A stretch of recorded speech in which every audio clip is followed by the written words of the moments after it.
chưa我这是被等我给他睡觉，我现在怎么样呀？ chơi có gì mà chua sao chứ mà sữa quả cái mà lúa đông chi hay 哎，对了，那他用那 chứ một cái chiếc kiểu một chế không mà ôi cha tao dùng nhau chỉ nhau từ ở trước tôi thay có mà chua thế chá sữa quả nó chua luôn đi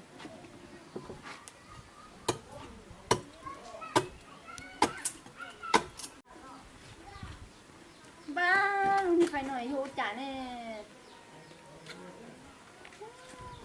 tôi lưỡi lên xuống bắt tôi cho lưỡi không phải đâu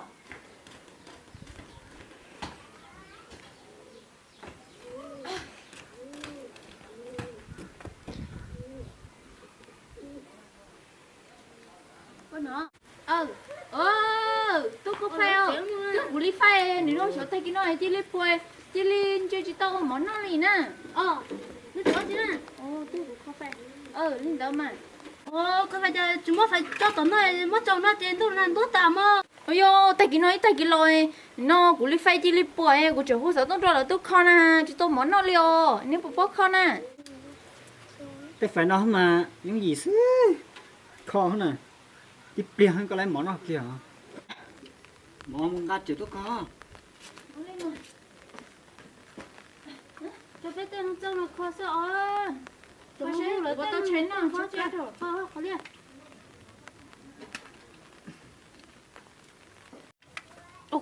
con ở đâu kia con ta đâu nó hồ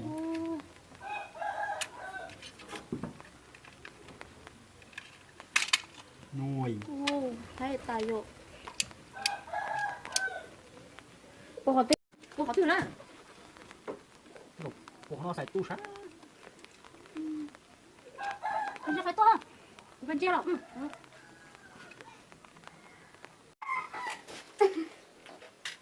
cô cũng chưa phải không chơi tao nè cô tao chưa dạ cô cô tao nè dạ chị kia nè cũng cô chơi theo thôi em của cô tao lại nè chơi sao nó có sự tự con ê chị tao lấy rồi tao lấy chụp con là các bên chơi phải đúng nhớ từ có tao lấy nhớ phải không vô cơ mà tôi là cho thử sát được sao chạy sát được sao ô tô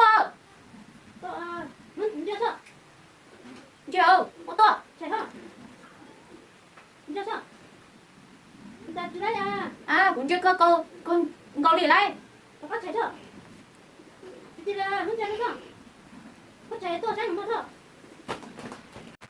con giờ hàng giờ chạy phải chụp tôi nhưng chưa kia đi có hay chạy kia đi có hay kia con giờ phải trả cũng chưa kia lên nó chạy kia nó chạy cũng chưa kia nó cũng chưa kia nó chạy kia nó cũng chưa kia nó chạy kia nó kia cũng chưa phải là chưa được con muốn chơi là sao chị nói tôi chúa đó nè tôi có kia lồng chơi nữa dạ còn tới giờ lúc một tay chạy cũng chưa kia nó có gọi chạy cũng chạy kia nó còn chơi cũng chưa kia nó ấy thì chúa thôi con giờ phải có món đâu chơi phải khó con chơi món nào phải là chúa thôi con nói chơi nó chơi bên chơi phải khó con mỏ bé phải tới chi hơn cho chung chơi kia không muốn chơi coi đâu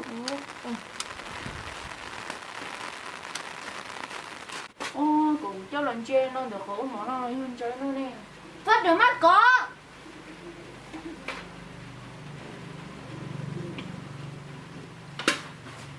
được không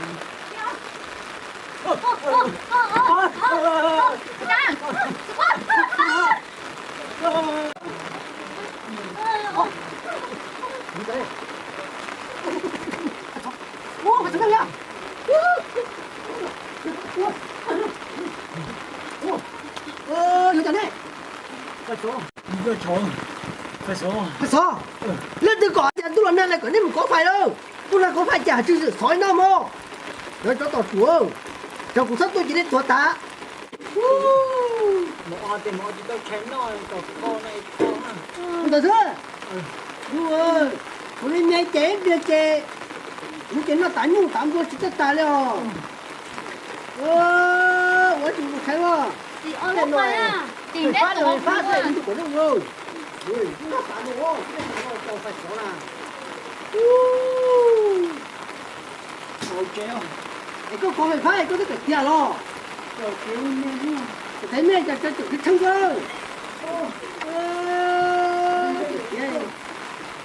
Cái tụi ta thích chung ra. Bé kia xong quá.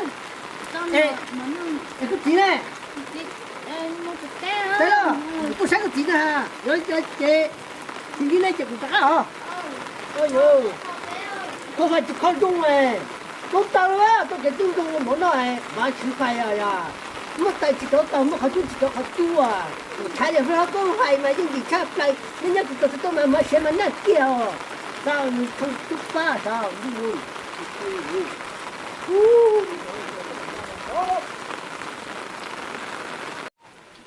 Chả là nhau luôn đâu.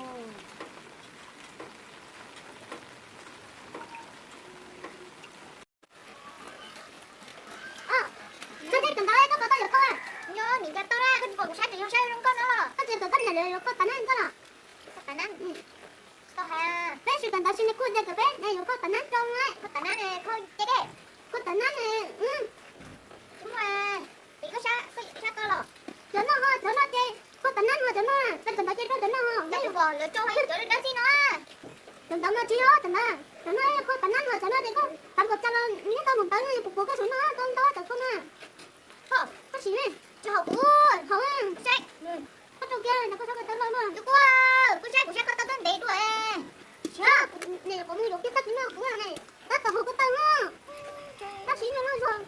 Cô nhà nói sao cũng bác sĩ. Không có à. Bác sĩ cô nhà nói cái gì của em. Con sao sẽ con? Nhà con là con mua. Bác sĩ tao nói này. Tao nói cơ. Tao tao nói ra. Hay không? Nó có chúng rồi à. Dạ. Chị nói cho chị mua không? Mấy người phải sáng nó là chị đó, ta sẽ bảo là chị của con người đâu để té à. Được, chúng ta sẽ trong sáng nữa. Ta, nó sẽ trong sáng nữa có sao không? Có một nha. Chờ lúc mà cái hậu nha.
Nó lên xuống thôi, này, tụi nó ta chụp hình, nó cho thế, ở bên hướng mà tôi cần tới này, nó cứ đi chơi, nó để không, nó lên, cái nó ngon tôi chơi lắm này rồi, ok, ta sao, nên tụi nó cũng chắc khô rồi đấy, không hả? Đây là tụi nó cũng chắc khô rồi mà ăn được. Thì nó có thì chắc không nói đúng cho mà nó thế thì mà cái này học